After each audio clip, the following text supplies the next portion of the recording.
So this is the fourth symposium in our series, Making a Demand for Reparations in the City of Chicago. We have titled our action in Cobra National Coalition of Blacks for Reparations in America. We have entitled this action, Making the Demand, for two primary reasons. We can recall in the 1960s when the black leaders in the civil rights movement went to President Johnson and asked him to pass favorable civil rights legislation. He said, "You all have to make me do it."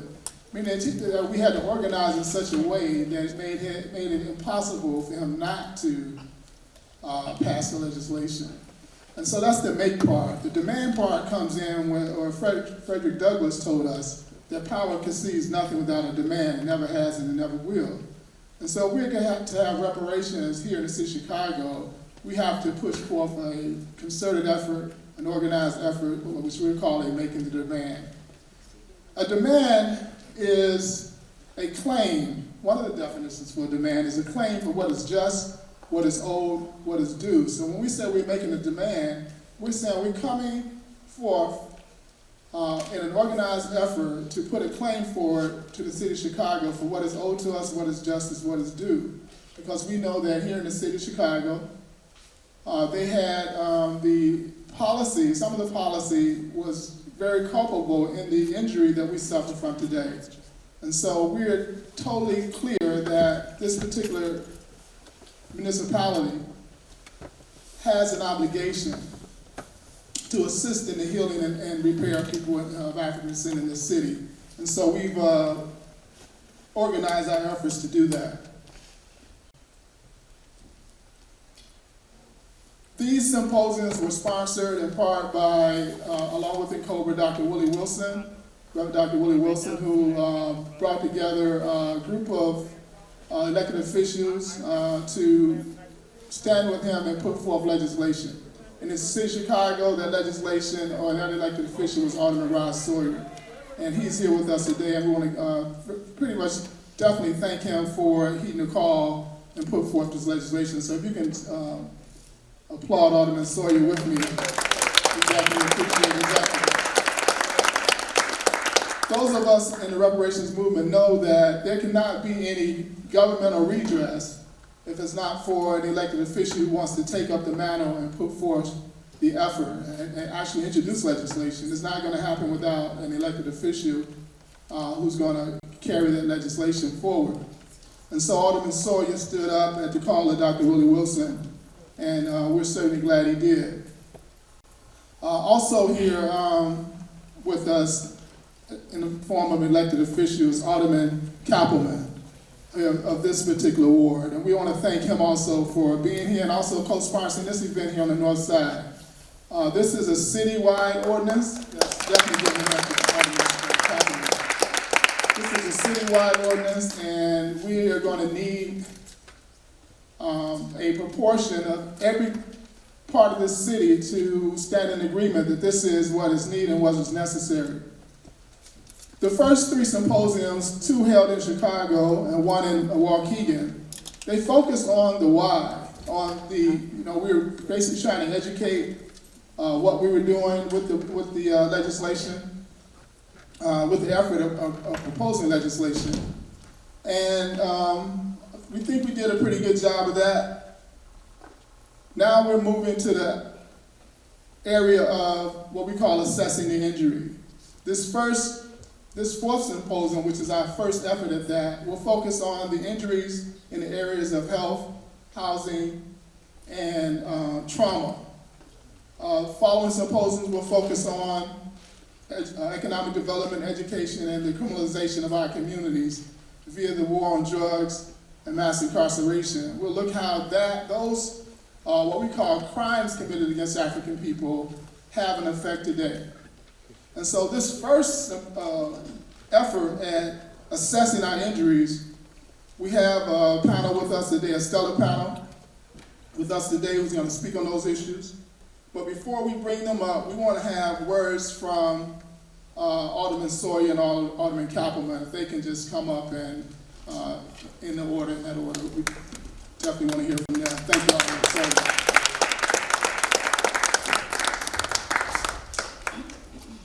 Good evening, everyone. First of all, I'd like to thank Cam Howard for really assisting and enlightening me on this reparations movement.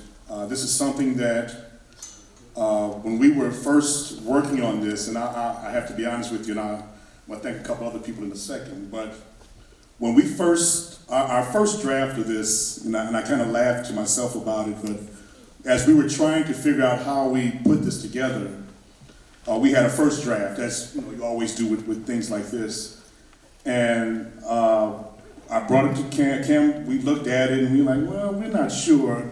So we looked at someone that we all respected and asked him to take a look at it. And it was none other than Dr. Conrad Worrell, who's in the audience today. Give him a hand, please. And he looked at it for maybe a couple of minutes, and I think he kind of threw it at me and said, Rod, this is garbage. This is not what reparations is supposed to be. Then he proceeded to pull out a series of books and pamphlets and articles and asked me to start reading and start learning about what reparations is really about. And that's really where I started opening my eyes to really starting to understand it. And I still consider myself a novice to this, but it's very, very important that we look at these areas of, when we talk about full repair, and I was learning about things like, the issues of reparations, the cessation and non-repetition, the restitution, the remuneration, the rehabilitation, the things that make up the reparations movement that I'm learning about. It's not just about money. And I want people to understand that, because a couple of my colleagues even, when they came up to me, they said, well, can we afford that in the city of Chicago?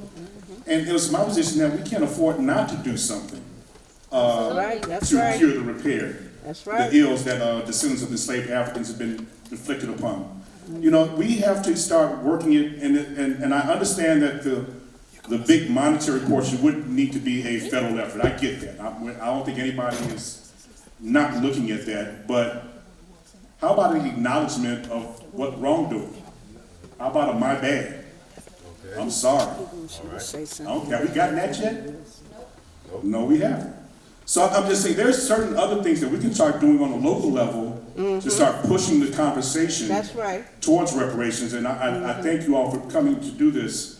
Real quickly, again, I thought I couldn't do this without Dr. Worrell giving me advice and pushing me along the way, Cam Howard, and more importantly, one of my colleagues who had asked, and I'll be honest with you, I reluctantly asked because I didn't think he might want to get involved with it, but James got involved right away and wanted to get active with it, and even offered to host one of these symposiums on the north side, which I greatly appreciate. So with that, I want to bring up the sponsor today, the host of today's event, Alderman for the 46th Ward, Alderman James Kappelman. So that's right.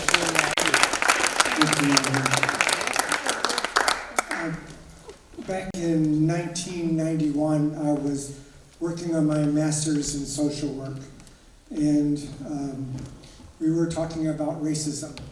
And I remember my Professor Rose, I remember her very, very well. We talked about people who, our ancestors, who lived in this country in 1860. And there was a study done that showed that there was a direct correlation to the amount of property your ancestors had in 1860 versus the amount of education you have today. A direct correlation. So African Americans were enslaved, they did not have property. And my family, 200 acres of property. And today, I have 7 brothers and sisters. All 8 of us have a bachelor's degree. 4 of us have a master's degree, and 1 of us has 2 master's degrees. I have 1.5 master's degree. So it's clear that, Caucasians are able to pass the wealth that they have on to the next generation, to the next generation, to the next generation.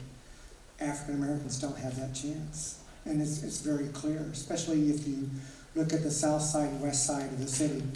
I grew up in Houston, Texas, and I was in junior high when integration started. racism was very clear. I remember as a little boy, 5 years of age, going to Sears, and there were 2 water fountains. One for white people, and one for, it said, colored people. And I remember sneaking a drink of water from that fountain that said for colored people, and sneaking it because I knew I'd get in trouble if I was caught doing that. There was a difference in the water. The water for the, quote, what they said, colored people, was actually a children's fountain, and the water was lukewarm. And where I grew up, African American men and women were called by their first names, but you didn't do that to a white person. The racism is very clear here in Chicago, if not more so. And I think a lot of my colleagues are starting to realize that if we don't address the scourge of racism in the city, it's going to bite us. I'm going to say it's going to bite us in the ass. Yeah, It's biting us in the ass now. I recently read a book, How Democracies Die, and it talked about this polarization that exists in our country, what's happening. And they talked about some of the reasons for that. And some of it is income inequality that exists right now. But one of the main reasons that we're in such a troubled state right now is that the United States of America never repented for their Right, sins I agree. of slavery. I They didn't agree. do that. I agree. And I grew up that, when you repented for a sin, it wasn't just you're sorry, but you make amends. And so it's going to be a lot more than all the same Caucasians saying we're sorry. We have to make amends. We have to bring healing to this country. It's for everyone, but it's also a healing thing for Caucasian people. It would be healing for them and for our whole country for us to really bring about reparations. So I'm going to fight hard. And I'm also changing it with my inheritance. When I die, and I'm a senior citizen now, I'm not going to give my money to a bunch of white people. It's just not fair. It's just not fair. It's time to make amends. Thank you.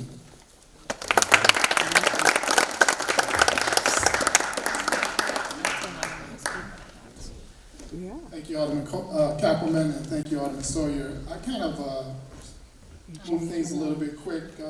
Right now, I just want to pay homage to those whose shoulders we stand on. So I just want to have a moment of silence for those who were instrumental in keeping the reparations push alive, who started it way back during the period of enslavement and after enslavement and on into the 20th century, and who were the building blocks for Cobra, who started about 30 years ago, and those great men and women up in Cobra who led this push throughout this nation. We just want to have a moment of silence.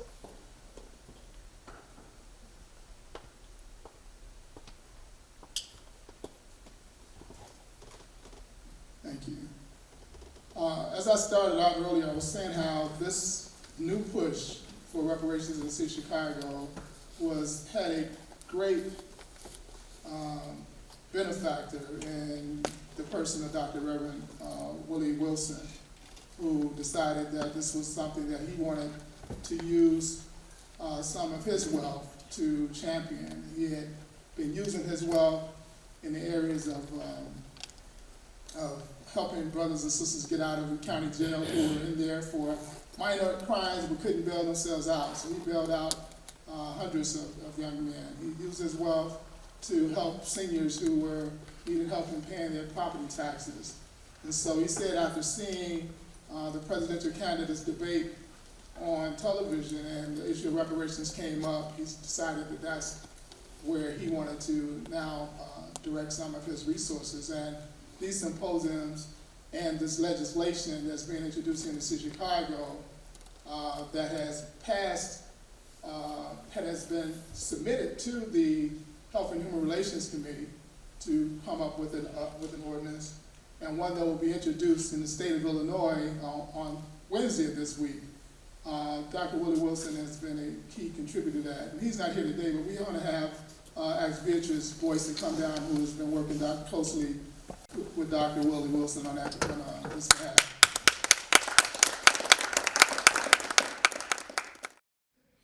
Good evening, everyone. Thank you to all that came out tonight. It's indeed a pleasure to be here. And we have worked long and hard in getting the reparations agenda, not only to get our elected officials on board, but to also educate the city of Chicago and the state of Illinois on why reparations is important and why such a time as this that it is needed. I have had the great opportunity of working with the great Dr. Willie Wilson since, I believe, May of this year in pushing the reparations agenda. And each time he speaks, he talks boldly about how he too picked cotton as a young black boy, the son of a sharecropper, and how poor his family was living in the South.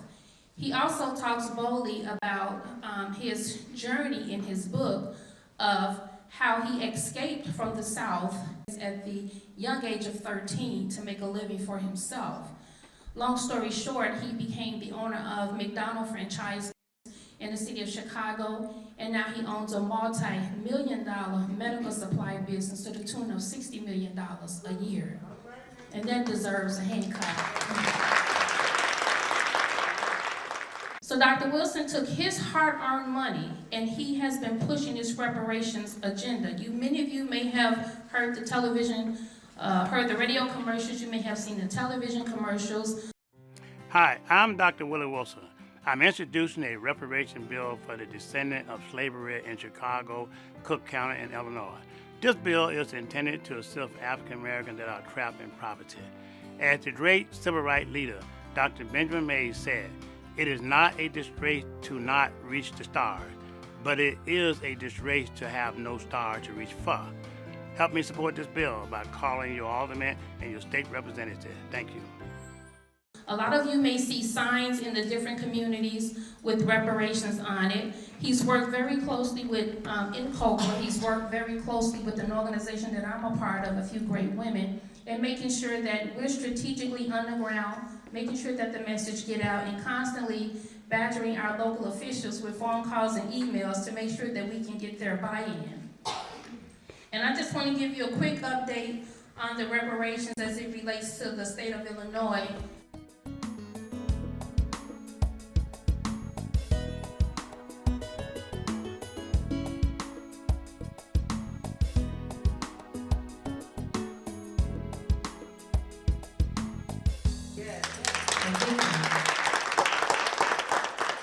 And we will be down in Springfield on Wednesday. There will be a reenactment of the introduction of the bill, and there will also be a Black History program. And I just want to make a couple of statements about being a Black woman living in the city of Chicago and the strife and the injury that I have lived through. And when I look at the statistics today, it just breaks my heart. Being a mother of raising 6 children, 3 boys and 3 girls, they're all adults now. But getting them to that point in public school, fighting the justice system and the education system, it wasn't easy, it was hard to do. I too have a testimony. But within that testimony, I know that the United States of America has a debt that they have to pay up.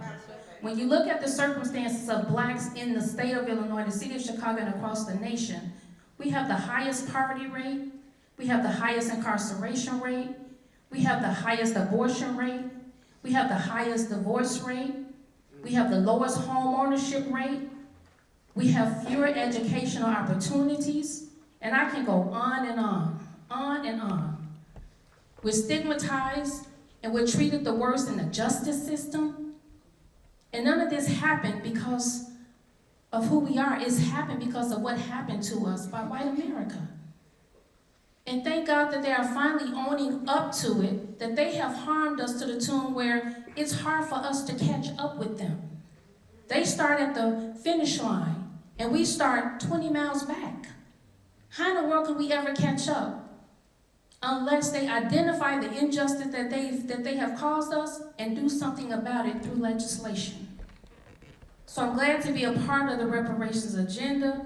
I'm glad to be here today. I'm glad that you guys came out. I just want to say thank you to Alderman Sawyer and Alderman Kappelman, because he has been on board from day one. And thank God that we have a great majority of the aldermen across the city of Chicago. There is no way the reparations in the city of Chicago should not pass, considering all the African American elected officials that we have this day. That's right. And if they can't stand for us and say reparations now, then we should not stand for them and elect them ever again. God bless you and enjoy your evening.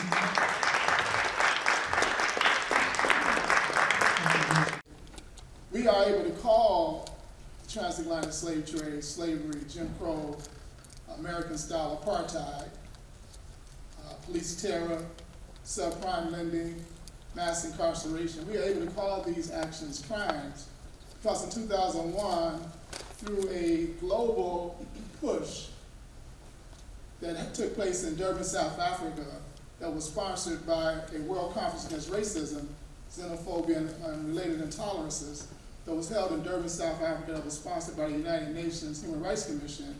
We were able to successfully lobby the heads of state of 193 countries to get them to agree that those actions were actually criminal actions, crimes against humanity. The crimes against humanity are the most egregious crimes that a state, a government can commit against a civilian population. Not a portion of a population that's at war with them, but a civilian population. And this took place among our people for 400 years. And so that accumulated harm is what we're here to talk about today.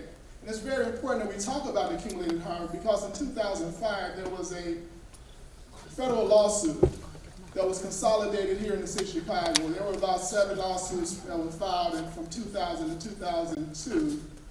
And those lawsuits were consolidated into one lawsuit, and it was heard in 2005, and the judge stated that procedurally, he couldn't even look at the merits of our case. Because one reason he said that we were too far removed from the injury.